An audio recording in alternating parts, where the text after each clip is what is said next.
There is something I have been thinking about recently. Most of us have spent a lot of time thinking about what we feed our bodies. We try to eat healthier, exercise more, sleep better, and all of that matters. But there is another kind of nourishment that we are really talk about, the nourishment of the mind. Because whether we realize it or not, our minds are eating all day long. And that raises an interesting question. Have you been feeding your mind regularly? Every conversation, every book, every news headline, every social media post, every person we spend time with, every environment we walk into, leaves something behind, little by little. These experiences become part of our inner world, and often, without noticing it, we begin to see life through everything we have been consuming. Sometimes we think our opinions are completely our own. One thing I love about studying different wisdom teaching, whether it's Taoism, Stoic philosophy, or ancestral teaching, is that they often point toward the same simple truth: attention matters.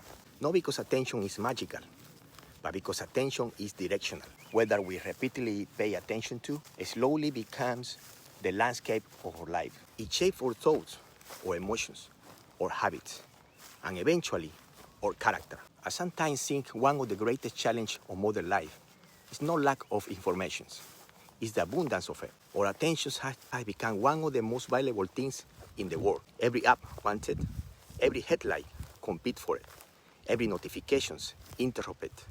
Without noticing, we can spend hours feeding our minds with things that leave us feeling anxious, distracted, or disconnected from ourselves. And then we wonder why we struggle to feel present. I experienced this myself. There was a time when I saw consuming more information automatically means growing. More books, more podcasts, more videos, more ideas. I realized I wasn't giving myself enough space to think, enough silence to integrate, enough quiet to hear my own thoughts. Sometimes growth doesn't come from adding more. Sometimes it comes from choosing better. I would like to leave you with something simple. Take a moment and ask yourself, what conversations have been feeding me? What environments have been shaping me? What content has been quietly influencing the person I'm becoming? And perhaps an even more important question, what have I been feeding that I no longer want growing in my life? Thank you for working with me today. If these reflections resonate with you, I would love to hear your thoughts in the comments. And if you are navigating a season of change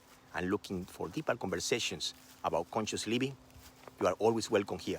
Until next time, take care, and remember, your attention is one of the greatest gifts you can give to yourself.